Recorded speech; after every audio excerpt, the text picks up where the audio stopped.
Okay, we're over at the bench and we have the drum and the hub. I'm going to show you how to separate these two apart from each other right here. Where these 5 bolts are, this is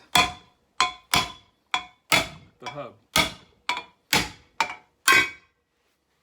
If you hit enough on it, you'll be able to knock it right through those holes, end up with the drum, which we'll talk about later when we have to deal with changing the brakes.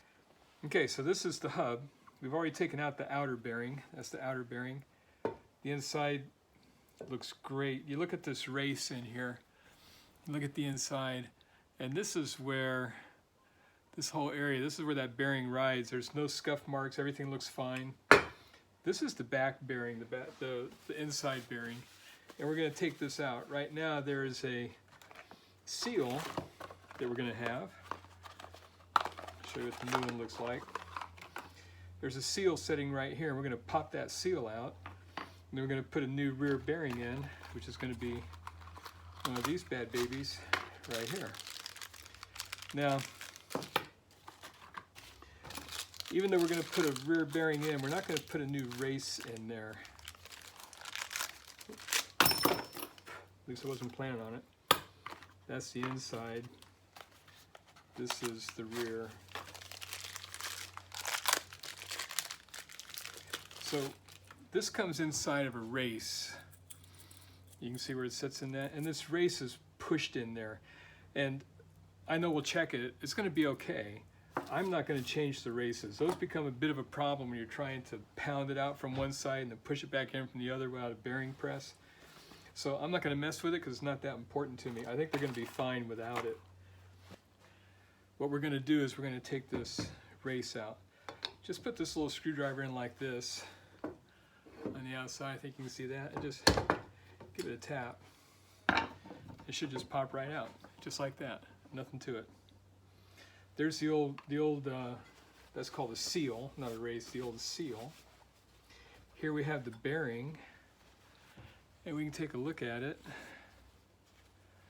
It's nice and clean. I'm looking in the grease to see if there's like any metal shavings or anything like that, and there's none. It just looks really, really good. It's got a little bit of coloration you can see from the heat and the temperature, but other than that, that looks really good. And we'll check this race here, and again, that looks just fine. So we're not going to change the race on this, we're just going to change the bearing. Now, one of the things to do with bearings that a lot of people don't do, or they don't understand, is you need to pack the bearing. Packing the bearing means to take your new bearing like this one, and you see where this side, right in here, is wider than this side. On this wide side, what you want to do is put some grease in your hand like this, and then push the grease through into the bearing a little bit at a time until you see grease coming out the other side. Can you see that grease right there? That's grease right in there. So you want to pack this bearing like that all the way around. Just keep packing it and packing it, getting that grease inside of it. Don't be afraid to use some grease.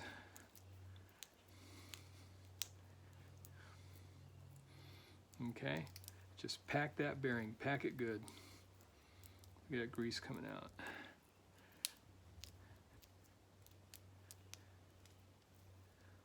Okay, that's a nice packed bearing.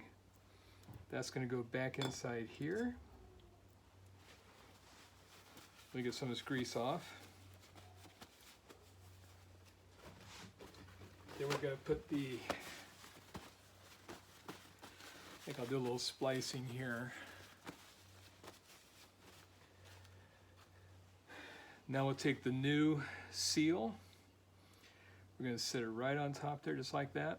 The bearing looks great, seal's in place. Take a little piece of wood, tap, just whack it.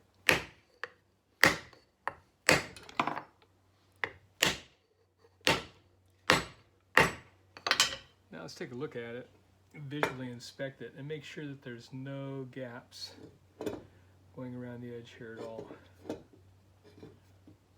None. That looks beautiful. Looks just like a professional. Let's put it back on the car now.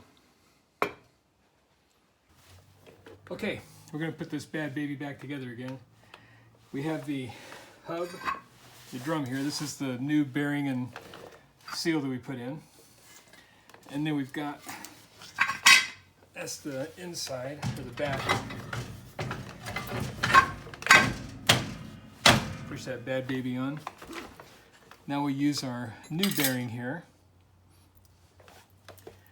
and push that in. I packed it. I got it all packed in nice and greasy. So we put our bearing in there. Where's that little, there it is.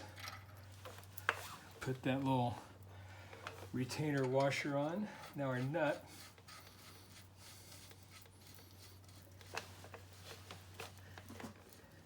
Brought the light out so that you can see a little bit better. So I thought I'd start making these videos because I restored this car 14 years ago. And I drive it all the time. It seems like I'm always doing stuff to it.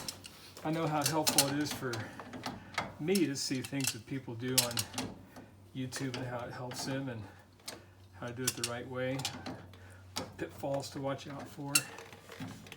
And so that's why I'm doing this. My dad used to be a drag racer. My mom, my dad, and myself, all three of us used to drag race. So I put this nut on and I left it to where you can still turn it. It's kind of tight. So what I do is I turn it as tight as I can and then I back it off about 1/8 of the turn. See how it feels. That feels just about right there. That feels pretty good because you don't want it to work loose. Now we take this nut cap, put that on,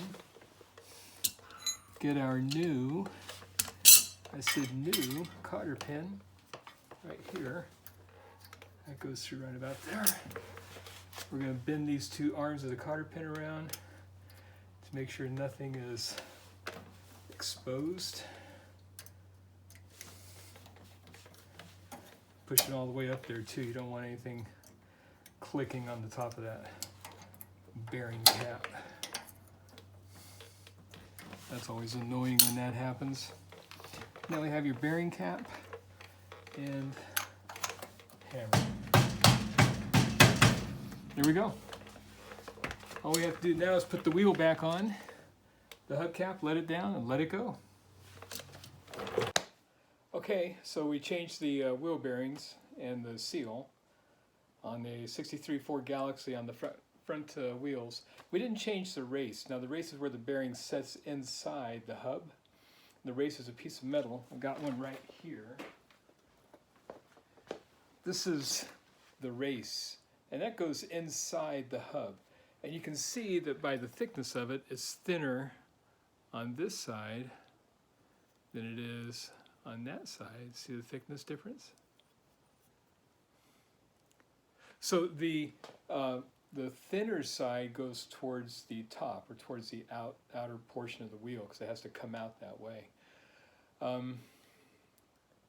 The issue is that you're going to have to knock it out with probably a punch and a hammer, and I didn't want to mess with it because I drive my car around town, I change the brakes, the bearings all the time, and I repack them, so the races don't go out. I decided to not change it, but if you decide to do that, it's going to be more of a challenge, that's for sure. So in this case, it wasn't a problem doing a shortcut. I'm done with this segment, and I think what I'm going to do with all my segments, that's the way that I end them, is to say goodbye as I pull my car out and go for a little drive. Y'all take care.